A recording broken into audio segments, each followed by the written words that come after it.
Cara membaca koefisien korelasi itu sederhana aja. Min 1, 0, 1. Kalau dia mendekati angka 1, apakah itu negatif atau positif, berarti hubungannya makin kuat. Kalau 1 atau min 1 itu hubungannya sempurna. Kalau negatif berarti sempurna berbanding terbalik. Kalau positif itu sempurna, kalau plus 1 itu sempurna dengan positif. Jadi kalau di bawah 0,5 itu rendah. Di bawah min 0,5 itu rendah. Mungkin bisa next slide.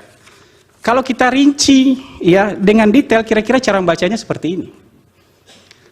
Jadi kalau korelasinya angka antara 0,2 sampai 0,39 itu sangat rendah. Kalau 0,01 sampai 0,19 itu hampir tidak ada. Atau bisa dibilang tidak ada hubungan antara bantuan sosial dengan ini. Yang jadi persoalan adalah ketika beliau menyatakan ini, besoknya ada headline di Harian Kompas, bansos mempengaruhi pemilih, dan dibilang pengaruhnya terhadap pemilih adalah 29%. Dari mana 29% ini diambil? Dari angka koefisien korelasi yang ditemukan oleh Laboratorium Politik Psikologi UI. Dari rata-rata 10 riset itu dapat koefisien korelasi 0,29. Cara membacanya nggak bisa dengan cara lain. Mohon maaf kalau guru saya membaca bahwa pengaruh bansos terhadap pemilih itu 29%, itu melanggar kaidah statistik. Karena dalam statistik hubungan dengan pengaruh itu beda jalan, beda urusan. Kira-kira sederhananya begini. Kalau saya dengan Prof. Yusril naik kereta yang sama, di jam yang sama, dari Jakarta ke Surabaya, saya duduk sebelahan dengan Prof. Yusril, saya punya hubungan dengan Prof. Yusril. Kalau saya turun di Cirebon, Prof. Yusril turun di Surabaya, kira-kira koefisien hubungan saya dengan Prof. Yusril itu 0,29%. Tapi saya naik kereta itu bukan pengaruh Prof. Yusril. Prof. Yusril naik kereta juga bukan karena saya. Kalau saya turun di Cirebon bukan karena Prof. Yusril. Prof. Yusril juga turun di Surabaya bukan karena itu, beda hubungan dan pengaruh dalam statistik. Jadi angka koefisien 0,29 itu angka koefisien hubungan. Ada hubungan, terlihat hubungan. Kalau misalnya dibagi 100 bansos, kira-kira ada 29 kenaikan angka petahana. Tapi apakah gara-gara bansos naik angkanya? Tidak bisa begitu. Karena bisa jadi ada faktor-faktor lain. Nanti saya akan tunjukkan. Kalau pengaruh dalam statistik disebut dengan koefisien regresi. Kalau angka ini dianggap sebagai regresi tunggal, maka 0,29 itu harus dikuadratkan majelis hakim yang mulia. Jadi kira-kira angka pengaruhnya berdasarkan hitungan saya adalah 0,0841. Jadi dari 100 bansos pengaruhnya adalah 8%. Kalau nyebar bansos, kira-kira pengaruhnya 8 orang. Kalau berdasarkan angka riset dari Laboratorium Psikologi Politik UI, dan tidak bisa dibaca yang lain. Karena begitu cara beliau mengajarkan saya membaca data. Tidak bisa kita bicara pengaruhnya 29%, sementara 71% lainnya dipengaruhi oleh faktor-faktor lain. Ini hanya hubungan sama kayak tadi. Hubungan saya sama-sama naik kereta, keretanya sama, jamnya sama, duduk sebelahan, saya turun di Cirebon. Jadi itu akan menyesatkan. Yang kedua, kecerobohan menurut saya yang kedua adalah ketika ada penasihat hukum yang bertanya, kenapa kalau bansos itu berpengaruh, kenapa Sumatera Barat dan Aceh berbeda?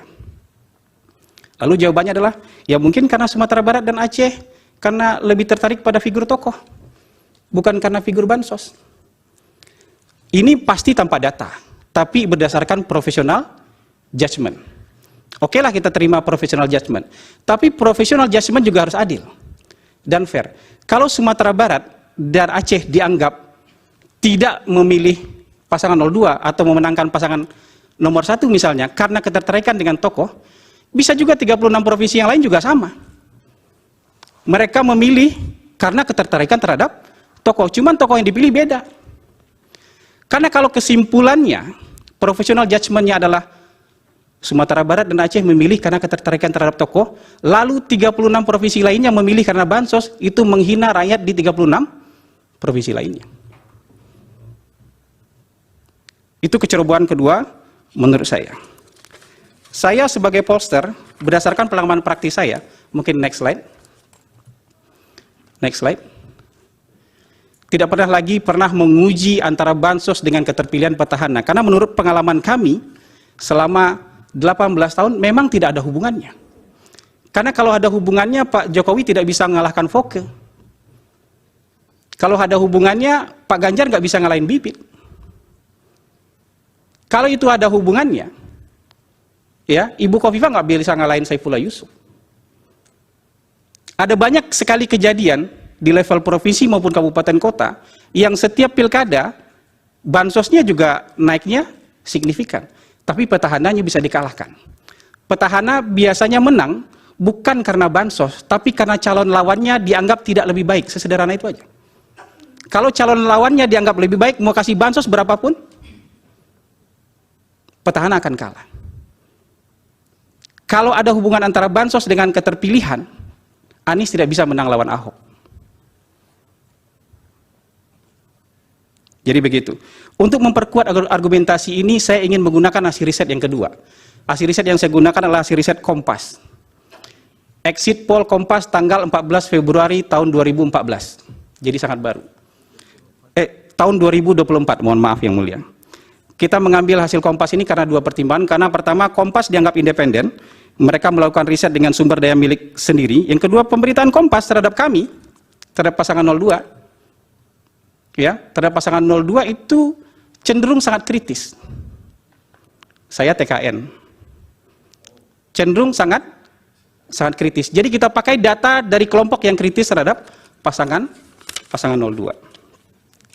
Dari data exit poll, next slide. Dari data exit poll Kompas ini, sebenarnya kasat mata saja menggambarkan bahwa bansos tidak punya hubungan, ya, bahkan lemah sekali hubungannya terhadap keterpilihan kandidat. Bisa dilihat, walaupun desain exit poll Kompas ini sudah dengan dugaan bahwa bansos mempengaruhi pilihan. Karena dari pertanyaan kelihatan, apakah bansos itu disebutkan dari pemerintah atau disebutkan dari Jokowi. Maksudnya apa? Mereka ingin mendapatkan data, kalau datanya nanti signifikan atau datanya nanti solid, bisa membuktikan bahwa bansos diklaim sebagai sesuatu yang diberikan oleh Jokowi berpengaruh terhadap keterpilihan Prabowo Gibran. Dari data ini saja kasat mata, itu sebenarnya bansos merata ada di semua pasangan kandidat, yang biru dan biru tua itu. Dan yang menyebutkan itu atas nama Jokowi, itu kira-kira 3,8%. Nggak ada upaya sistematis untuk menyebutkan bansos itu berasal dari Jokowi. Sebagian besar itu bilang bansos dari pemerintah. Kira-kira yang mengaku mendapatkan bansos dalam sebulan terakhir sebelum pemilihan 25%, ya, yang mengaku tidak dapatkan bansos sekitar 67%, sisanya rahasia. Sayangnya, ada sayangnya sedikit, Kompas tidak mau memberikan data lengkap berapa hasil exit poll Anies, berapa hasil exit poll Prabowo, berapa hasil exit poll Ganjar Mahfud. Download Tribun X sekarang, menghadirkan lokal menjadi Indonesia.